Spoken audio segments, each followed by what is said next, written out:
उद्योग तुमचा, पैसा दुसऱ्याचा.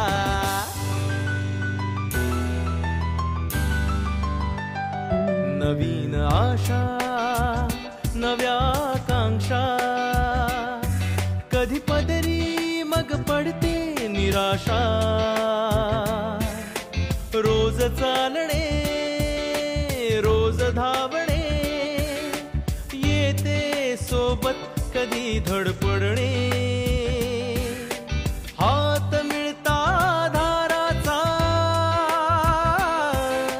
निश्चय होई ठाम मनाचा. हात मिळता धाराचा, निश्चय होई ठाम मनाचा. कष्टाची मग होते नांदी, रंग चढता कर्तृत्वाचा.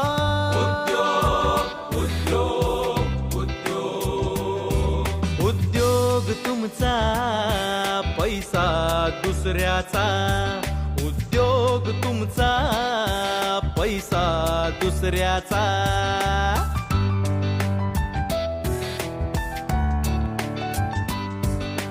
जनशक्तीला, धनशक्तीला एक दिला देव. मनापासून स्वागत करतो या शो मध्ये.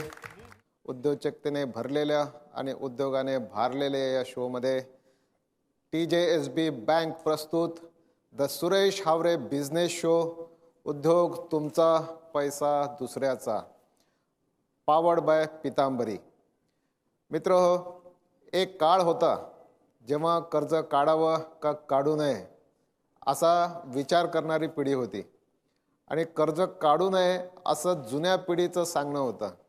पण कर्जाशिवाय पर्याय नाही असं आजच्या पिढीचं सांगणं आहे. आज मी स्वागत करतोय आणि निमंत्रित करतो आहे TJSB बँकेचे मॅनेजिंग डायरेक्टर आणि CEO श्रीमान सतीश उतेकर साहेब यांना. आज आपल्या शोमध्ये ते आलेले आहेत. नमस्कार सर, आपलं स्वागत आहे. सर, TJSB बँक एक मल्टी स्टेट शेड्यूल्ड बँक, ज्या बँकेच्या 110 ब्रँचेस संबंध महाराष्ट्रभर आहेत आणि महाराष्ट्राच्या बाहेर सुद्धा असलेली ही बँक गुजरात, कर्नाटक, गोवा या ठिकाणी सुद्धा ह्या बँका आहेत. या बँकेचे आपण MD आणि CEO आहात. आपण आजच्या कार्यक्रमात सहभागी झालात, आपलं खरोखर मनापासून अभिनंदन आणि टाळ्याच्या गजरामध्ये आपण यांचं स्वागत करूया. सर, मला विचारायला आवडेल आपल्याला की हा मोठा पल्ला आपण गाठलेला आहे, तर आमच्या प्रेक्षकांना आपण सांगावं की आपलं शिक्षण कसं झालं, कुठे झालं आणि बँकिंग व्यवसायात उतरण्याचं कधी मनात आलं आणि कसे उतरलात? खरं म्हणजे TJSB बँक या बँकेमध्ये आपण जसं म्हणालात की देशामधली अग्रगण्य बँक आहे सहकारी क्षेत्रामध्ये. बँकिंग क्षेत्रात येऊन मला आत्ता नुकतीच गेल्या आठवड्यामध्ये 37 वर्ष झाली. वा. माझं शिक्षण BCom आणि लॉ ग्रॅज्युएट आहे मी. आणि त्यामुळे मग BCom हा नवीन एक सब्जेक्ट एक पदरात पडला आणि त्यानंतर म्हणजे इकॉनॉमिक्स. पण मला वाटतं कदाचित मुळात मला त्याची आवड असावी, कारण इकॉनॉमिक्समध्ये मी शिरलो आणि मला इकॉनॉमिक्स खूप आवडायला लागलं. त्यामुळे इकॉनॉमिक्सच्या संदर्भातून मला ते फायनान्शियल सेक्टरची ओढ लागली होती आणि त्यामुळे मग मी बँकिंगमध्ये 1978 सालामध्ये प्रवेश केला आणि पहिल्यांदा बँकेमध्ये, कमर्शियल बँकेमध्ये क्लार्क म्हणून लागलो. आणि मग तिथे मला वाटते की एक साधारणतः 3 ते 4 वर्षानंतर झपाट्याने प्रमोशन मिळत गेली. कदाचित मला वाटते कामाचं स्वरूप म्हणजे माझ्या कामाचं रिझल्ट बघून असेल. आणि त्यानंतर बँकिंगचा एक वेगळा प्रवास मध्ये चालू झाला. मी 1996 सालामध्ये ठाणे जनता सहकारी बँक म्हणजे आत्ताची TJSB बँक, ठाणे जनता सहकारी बँक हे आमचं ठाण्यातलं एक छोटंसं रोपटं आमचं काही समाजसेवी लोकांनी लावलं होतं. अर्थात या बँकेचे फाउंडर मेंबर चार्टर्ड अकाउंटंट आहेत भगवानराव पटवर्धन. त्यामुळे त्या बँकेचं एक चांगलं स्वरूप त्यांनी पाया घालून ठेवलेला होता. आणि मी जेव्हा 1996च्या शेवटच्या क्षणाला म्हणजे साधारणतः सप्टेंबर ऑक्टोबरमध्ये जेव्हा जॉईन झालो त्याला बँकेचे एकूण 8 शाखा आणि 170 कोटीचा बिझनेस हे बँकेचं स्वरूप होतं. तिथनं मग तो ठाणे जनता तो TJSB असा प्रवास माझा चालू झाला. सर, एक विषय जो जुन्या पिढीचा होता की कर्ज काढू नये, आज पिढी बदललेली आहे. आज कर्ज काढलंच पाहिजे अशी पिढी आलेली आहे. तर काय सांगाल या मानसिकतेबद्दल? आपण जर बघितलं तर गेल्या काही एक साधारणतः 12-15 वर्षाच्या काळामध्ये फायनान्शियल कॉम्प्लेक्सिटी आपण ज्याला म्हणतो ती खूप बऱ्यापैकी बदललेली आहे. ज्याला फायनान्शियल रिइंजिनिअरिंग म्हणूया आपण. अडतं कुठे तर ते अर्थकारणाशिवाय अडतं. अर्थकारणामध्ये मग असं येतं की माझं स्वतःचे माझं कॅपिटल किती आहे, तर माझ्याकडे एक थोडंसं कॅपिटल आहे, थोडीफार मला आर्थिक मदत माझ्या रिलेटिव्हची फ्रेंडची होऊ शकते, मग मला कर्ज काढायला खूप भीती वाटते, अशी एक ती मानसिकता होती. फायनान्शियल रिइंजिनिअरिंगमध्ये डेट रूट हा सगळ्यात चांगला रूट असतो. डेट रूट शिवाय तुम्ही मोठे होऊ शकत नाही. डेट रूट म्हणजे कर्ज घेणं. कर्ज हा घेणं. route. तुमचं एकच त्याच्यामागे अगदी ठाम हे असलं पाहिजे, म्हणजे ज्याला म्हणतो की कर्ज घेतल्यानंतर ते प्रॉडक्टिव्ह पर्पजसाठी गेलं पाहिजे. बरोबर. कन्झम्पशन पर्पजसाठी ते जाता कामा नये. तर मग प्रॉडक्टिव्ह पर्पजसाठी किंवा माझ्या एंटरप्राइझिंग ज्या कल्पना आहेत, इनोव्हेशन्स आहेत, त्यासाठी मला लागणारं जर ॲड्युकेट कर्ज आहे ते जर मी घेतलं तर नक्की त्या कल्पना तुम्हाला राबवता येतात. कर्ज मिळण्याच्या बऱ्याच काही म्हणजे ज्याला म्हणतो की सोयी आहेत.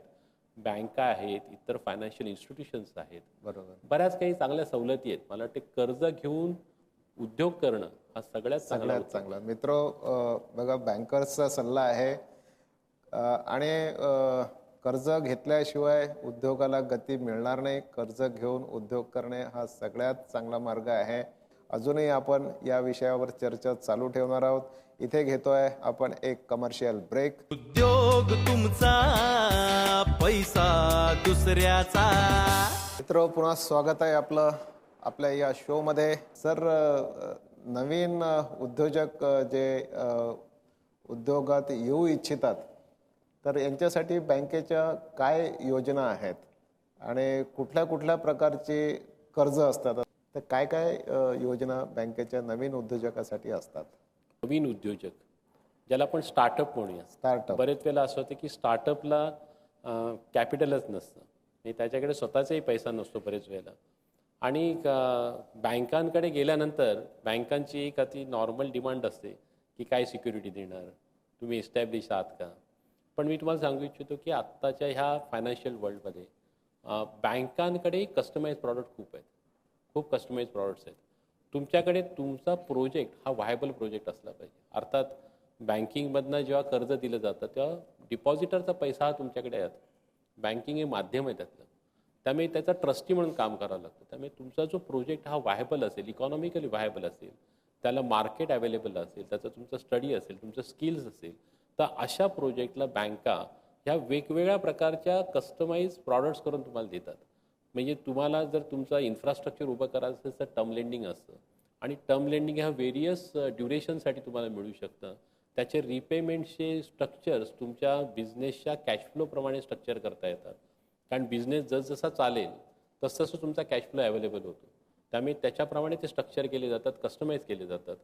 त्याचप्रमाणे तुम्हाला वर्किंग कॅपिटलसाठी तुम्हाला वेगवेगळ्या प्रकारच्या फॅसिलिटीज मिळतात. ते कॅश क्रेडिट असेल किंवा तुमचं बिल डिस्काउंटिंग लिमिट्स असतील त्या असतात. ह्याच्या व्यतिरिक्त नॉन फंडिंग लिमिट्स, ह्या झाल्या फंडेड लिमिट्स, पण नॉन फंडिंग लिमिट्स पण मिळतात. तुम्हाला लेटर ऑफ क्रेडिट आहे, बँक गॅरंटीज आहेत, अशा प्रकारची कर्ज म्हणजे तुम्हाला प्रॉडक्ट्स ही अवेलेबल आहेत. आणि नेहमी असा प्रश्न होतो की स्टार्टअप आहेत किंवा जे उद्योग नव्याने सुरू करत आहेत त्यांच्यासाठी हे आहे की नाही हा संभ्रम असतो. पण मी तुम्हाला सांगतो की ह्या सगळ्यांना बँका कर्ज देण्याकरता उत्सुक असतात. म्हणजे बँकांना कर्ज द्यायचं असं नाही आहे. आमचा शेवटी बिझनेस असा आहे की डिपॉझिटरचा पैसा घेतला का त्या दिवसापासून आम्हाला त्याचं व्याज चालू होतं. बरोबर. त्यांना जर व्याज द्यायचं असेल तर आम्हाला कुठून तरी ते व्याज कमवावं लागतं. बरोबर. अर्थात इथे मला थोडंसं म्हणजे माझी स्वतःची बँकर म्हणून ह्याकडे बघण्याची एक वेगळी माझा दृष्टिकोन आहे. तो असा आहे की मी गेल्या 37 वर्षाच्या काळामध्ये माझ्या प्रवासात बघितलेलं आहे की कर्ज घेताना कर्जदाराला वाटतं की आपल्याला बँक काहीतरी ऑब्लिगेशनमध्ये करते. पण ॲज अ बँकर मला नेहमी असं वाटतं, मी विचार करत होतो की आपण देवाची पूजा करतो, देव कुठे आहे, देव शोधायला लागतो. आणि मला असं वाटतं की हे जे कर्ज घेतात आणि कर्ज घेऊन एखादा उद्योग उभा करतात, त्यावेळेला कर्ज घेताना स्वतःची हमी देतात, स्वतःचं घर सिक्युरिटी म्हणून देतात आणि ते करून मोठा उद्योग उभा करतात आणि कित्येक लोकांना नोकऱ्या लावतात. कित्येक लोकांचं म्हणजे कित्येक कुटुंब त्यांचे ते लाखाचे पोशिंदे होतात. मला वाटते देव त्यांच्यात आहे. आणि म्हणून मी ॲज अ बँकर नेहमी असं बघतो की हा जो कर्जदार आहे तो कर्जदार नाही आहे, म्हणजे तो कर्ज घ्यायला आलेला नाही, तो काहीतरी बरंच काही समाजाला द्यायला आलेला आहे, बरंच काही त्याला समाजाला परत करायचं आहे आणि म्हणून तो स्वतः रिस्क घेतोय. आणि त्यावेळेला जर मी त्याला पॉझिटिव्हली त्या दृष्टिकोनातनं बघितलं, आजपर्यंत माझा अनुभव असा आहे, म्हणजे तुम्हाला आमच्या बँकेची बॅलन्स शीट बघितल्यानंतरही कळेल की अशी दिलेले कर्ज डुबलेले नाही आहेत किंवा आमचं NPA जे प्रमाण आहे ना ते अतिशय कमी आहे. त्याचं कारण बहुतेक याच्यामध्ये असेल असं मला स्वतःला वाटतं. वा वा सर, आपली म्हणजे जो आपला ग्राहक आहे त्याच्याबद्दलची भावना जी आहे ती खूपच शुद्ध अशी भावना आहे. म्हणजे ग्राहक देवो भव असं ज्याला म्हणता येईल की हा मला काहीतरी देणारा आहे आणि हा उद्योजक आहे, माझ्याकडे पैसे मागायला आलेला आहे, पण हा समाजासाठी काहीतरी करू इच्छिणारा आहे. मित्र, या भावनेचा आपण आदर केला पाहिजे. SME हा एक खूप मोठा सेक्टर आहे आणि या SMEजला कर्जाची आवश्यकता पण खूप मोठ्या प्रमाणावर असते. तर आपण कशा पद्धतीने यांना फायनान्स देता या SME सेक्टर्सच्या उद्योजकांना?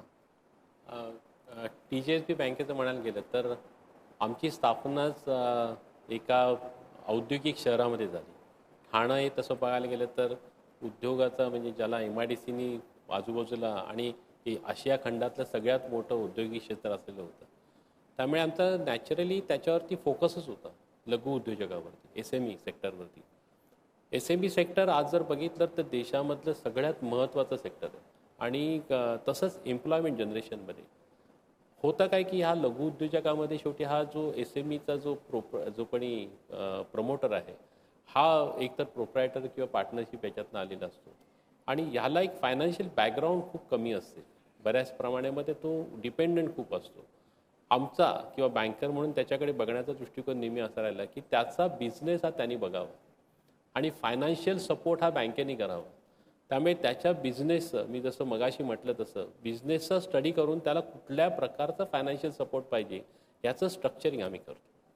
बरेच वेळेला असं होतं की SME सेक्टरचं म्हणजे बँकांमध्ये असं असतं की प्रोजेक्शन द्या किंवा तुम्ही कर्ज देत असताना तू बाबा कधी तुमचं एकंदरीत त्याचा व्यवसायाचा एकंदरीत ग्राफ कसा असेल, त्याचा तो कॅश फ्लो, फंड फ्लो, ही सगळी मोठमोठी त्याच्यामागे हे लावलेली असतात. पण बरेच वेळेला SME सेक्टरचं लघु उद्योजकाला आपण मान्य कराल की अडचणी अशा असतात की तो कोणावर तरी अवलंबून असतो, त्याला ऑर्डर्स त्या मोठ्या उद्योगाकडनं आलेले असतात आणि मग त्यावेळेला त्याचं सडनली जी फायनान्शियल गरज असते ती अशी होते की त्याला ती जर म्हणजे अगदी थोडक्यात घेतलं तर अगदी आज कामगारांचे पगार करायचे आणि माझी पेमेंट्स आलेली नाही, असं बरेच वेळेला होतं.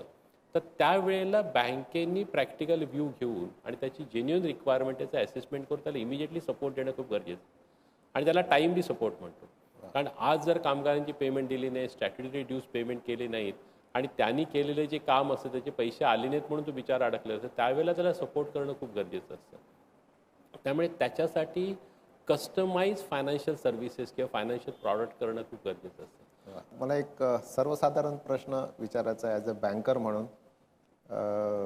कर्ज जे आपण देता ते त्याची बॅलन्स शीट, त्याचा प्रोजेक्ट रिपोर्ट हे तर सगळं बघताच, पण सगळ्यात पहिले मला असं वाटते की तुम्ही तो माणूस बघत असाल जो तुमच्याकडे प्रोजेक्ट घेऊन आलेला आहे. या माणसाला ओळखण्याची बँकेची काय नीती असते किंवा काय साधनं बँकेकडे असतात? समोरचा जेव्हा माणूस येतो आणि ज्यावेळेला त्याचा जो काही प्रोजेक्ट रिपोर्ट ठेवतो, त्याच्या त्या कल्पना तो सांगायला लागतो आणि त्याची कर्जाची रिक्वायरमेंट किती आहे सांगायला लागतो, तर त्यावेळेला त्याच्या बोलण्यातून आणि त्याला आम्ही जे काही क्वेश्चन्स करत असतो एकमेकाशी, तर त्याला ते क्रॉस क्वेश्चनिंग चालू असतं. बरेच वेळेला प्रॅक्टिकल बँकर तेच करत असतो, कारण बॅलन्स शीट आणि P&L ह्या शेवटी स्ट्रक्चर केलेल्या गोष्टी आहेत. येस. त्यामुळे त्याच्याशी बोलताना मला कळतं की बाबा हा माणूस किती पाण्यात आहे आणि मग त्या क्रॉस क्वेश्चनिंगमध्ये लगेच लक्षात येतं की हा जो काही ह्यांनी मांडलेला प्रकल्प आहे किंवा जो प्रोजेक्ट आहे हा किती प्रमाणात सत्यात आहे आणि हे करण्याची ह्याची पात्रता किती आहे. आणि त्यामुळे अशाच ते ओळखणं त्यामुळे बॅलन्स शीट, प्रोजेक्ट रिपोर्ट तुम्ही म्हणाल तसं हे आमच्यासाठी म्हणजे मला तरी प्रॅक्टिकली बँकर म्हणून हे नंतरच्या गोष्टी आहेत. पहिल्यांदा माणूस आणि त्याच्यामध्ये असलेली कॅपॅबिलिटी आणि त्याची ट्रान्सपरन्सी. बँकर्सकडे जाताना अजिबात मनात कुठली शंका, भीती असं वातावरण ठेवू नका. बँकेसोबत पारदर्शक राहा. जसं डॉक्टरकडे जाताना आपण आजार काय तेच सांगितलं नाही तर डॉक्टर निदान काय करून देणार. आणि म्हणून बँकेकडे जाताना आपली जी इकॉनॉमिकल फायनान्शियल परिस्थिती आहे ती पारदर्शकपणे मांडा. बँका आपल्याला मदत करण्यासाठी आहेत, बँका आपल्याला अडकवण्यासाठी नाहीत. आणि म्हणून बँकांशी आपलं नातं जे आहे एक उद्योगाचा पार्ट असलं पाहिजे, एक फॅमिलीचा पार्ट असं असलं पाहिजे. असं नातं आपण बँकेशी निर्माण करा. आता या ठिकाणी ही चर्चा सुरू राहणार आहे. वेळ झालेली आहे एका छोट्याशा कमर्शियल ब्रेकची. उद्योग तुमचा, पैसा दुसऱ्याचा. मित्र, पुन्हा स्वागत आहे आपल्या या शोमध्ये. तर मला आणखी एक प्रश्न असा आहे की बँकिंग क्षेत्रामध्ये उद्योजकांना अनेक संधी उपलब्ध आहेत. तर काय काय संधी आहेत? बँक नवीन उद्योजकांना किंवा उद्योजकांना काय काय उद्योग देऊ इच्छितात किंवा काय उद्योग करता येऊ शकतात बँकिंग व्यवसायामध्ये किंवा बँकेसोबत? नवीन संकल्पनातून बऱ्याच काही क्षेत्र अशी ओपन अप झालेली आहेत की ज्याच्यामध्ये तुम्हाला उद्योगाच्या नवीन वाटा मिळतात. ज्याच्याकडे एंटरप्रिनरशिप आहे त्याला बऱ्याच प्रकारचे आहे, मग तो सर्व्हिस इंडस्ट्रीज असेल किंवा मॅन्युफॅक्चरिंग इंडस्ट्रीज असेल. सध्याचा जो आता मंत्र आहे आणि तो अतिशय चांगला आहे. मला इकॉनॉमिक्सचा स्टुडंट म्हणून असं वाटतं की हा मेक इन इंडियाचा प्रोग्राम आहे आपल्या देशाचं भवितव्य बदलणं. म्हणजे मेक इन इंडिया असेल, स्वच्छता अभियान असेल, स्मार्ट सिटीजचा प्रोजेक्ट असेल, हे सगळे उद्योगाला चालना देणारे प्रयोग आहेत. त्यामुळे ह्यातनं जेव्हा उद्योगाला चालना मिळेल त्याला अर्थव्यवस्था तुमची बऱ्याच पटीने ती वाढणार आहे. आणि याचा परिणाम आहे तो तुमच्या प्रत्येकाच्या पर्चेसिंग पॉवरवरती होणार आहे. म्हणजे आपण ज्याला म्हणतो की डेव्हलपिंग कंट्रीज ते डेव्हलप कंट्रीज असा जो प्रवास आहे तो ह्याच्यातनं होणार आहे निर्माण. आणि हा प्रयोग ज्या वेळेला यशस्वी होईल आणि त्याला असणाऱ्या ह्या पॉलिसी जेव्हा इम्प्लिमेंटेशनला येतील त्या येणाऱ्या काळामध्ये, मला वाटतं त्यावेळेला ह्या आहेत की तुमचं जे पुस्तक आहे त्याच्यामध्ये तुम्ही म्हटलेलं आहे की वृत्ती महत्त्वाची आहे, पैसा नाही. बरोबर. मला वाटते ज्याच्याकडे संकल्पना आहे, इनोव्हेशन आहे आणि चांगली वृत्ती आहे, जो मगाशी मी तुमच्या ह्याच्यामध्ये आला होता की त्याचं तुम्ही जो कोणी कर्जदार येतो किंवा जो कस्टमर येतो त्याचं तुम्ही कॅरेक्टर बघता का, त्याला त्याची वृत्ती बघितली जाते आणि वृत्ती ही खूप महत्त्वाची. धन्यवाद सर. मित्र, बघितलं मेक इन इंडिया आणि मेक इन महाराष्ट्र याने एक उद्योजकाच्या वृत्तीमध्ये उद्योजकाला ज्या सर्व्हिसेस मिळणार आहेत बँकिंग सहित या सगळ्यांच्या वृत्तीमध्ये आणि मानसिकतेमध्ये आणि उद्योगामध्ये फरक पडणार आहे. एक चांगली वातावरण निर्मिती याने होणार आहे. आपली ही चर्चा अशीच चालू राहावी असं आपल्याला वाटण्यासारखं वातावरण आहे, परंतु या ठिकाणी आपल्याला थांबावं लागेल. इथे आपण थांबण्यापूर्वी घेऊया एक मॅनेजमेंट थॉट. आजचा मॅनेजमेंट थॉट असा आहे की value is bigger than the cost, though the cost and value may be the same. एक उदाहरण घेऊन आपण समजून घेऊया. एक मुलगा नोकरीला लागावा किंवा त्याने काहीतरी करावं असा वडिलांचा विचार असतो आणि वडील त्याला 2 रुपये देतात आणि सांगतात की अरे बाळा, तू जा दिवसभर काहीतरी प्रयत्न कर, या 2 रुपयापैकी 1 रुपया तुझा खर्च होऊ दे आणि परत जेव्हा घरी येशील तेव्हा या 2 रुपयापैकी जो 1 रुपया शिल्लक राहील तो आपल्या घराच्या विहिरीमध्ये टाकून दे. रोज जातो, 1 रुपया खर्च करतो, 1 रुपया विहिरीत टाकतो, परंतु एके दिवशी त्याला कुठेतरी काम मिळतं आणि काम मिळाल्यावर त्याला खूप आनंद होतो. तो तिथे घाम गाळतो, दिवसभर मेहनत करतो, काबाड कष्ट करतो आणि दिवसाच्या शेवटी त्याला 2 रुपये मिळतात आणि तो आनंदाने घरी येतो. वडिलांना आनंदाने ही बातमी देतो आणि सांगतो की मला आज काम मिळालेलं आहे आणि मला 2 रुपये मिळालेले आहेत. तर वडील सांगतात, या 2 रुपयापैकी बाळा रोजचा जसा नियम आहे तसा 1 रुपया तू आपल्या विहिरीत टाक. तो मुलगा त्याला नकार देतो आणि त्या वडिलांना तो सांगतो की मी हे विहिरीत टाकणार नाही. वडील कारण विचारतात, अरे तू रोज तर 1 रुपया विहिरीत टाकतो, आज का नाही टाकणार? या 2 रुपयासाठी मी घाम गाळलेला आहे, दिवसभर मेहनत केलेली आहे, मला कळलेलं आहे किती कष्टाने हे मिळालेले आहेत आणि म्हणून मी काही विहिरीत टाकणार नाही. मित्र बघा, 2 रुपयाची व्हॅल्यू म्हणजे कॉस्ट जर आपण बघितली तर तीच होती जे वडिलांनी दिलेले 2 रुपये होते, व मुलाने मिळवलेल्या 2 रुपयाची कॉस्टसुद्धा तीच होती. पण जेव्हा त्याने गाळला, दिवसभर मेहनत केली, काबाड कष्ट केले, तेव्हा त्या 2 रुपयाची व्हॅल्यू बदलली. It has become invaluable. तेव्हा व्हॅल्यू आणि कॉस्ट ह्या दोन्ही डिफरंट आहेत, पण value is bigger than the cost, though it may have the same definition. So better value, more for the value. आपल्या मनात काही शंका असतील, काही जाणून घ्यायचं असेल, काही माहिती हवी असेल तर आपण अवश्य भेट द्या. आमच्या या वेबसाईटला संपर्क करा, आमच्या या ईमेलवर किंवा मोबाईल नंबरवर. आपला सल्ला निश्चितपणे ऐकला जाईल. आपल्या शंकांचं निरसन करण्याचा आम्ही निश्चितपणे प्रयत्न करू. पुन्हा भेटूया पुढच्या आठवड्यात, याच दिवशी, याच वेळी, याच ठिकाणी. संघर्ष करू स्वप्नांसाठी, घेऊ पताका विकासाची. संघर्ष करू स्वप्नांसाठी, घेऊ पताका विकासाची. क्षितिजावरती सहज उमटवू ठसा सामर्थ्याचा.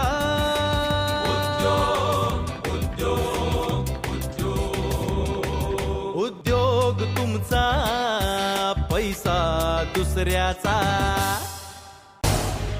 झी 24 तास रहा एक पाऊल पुढे.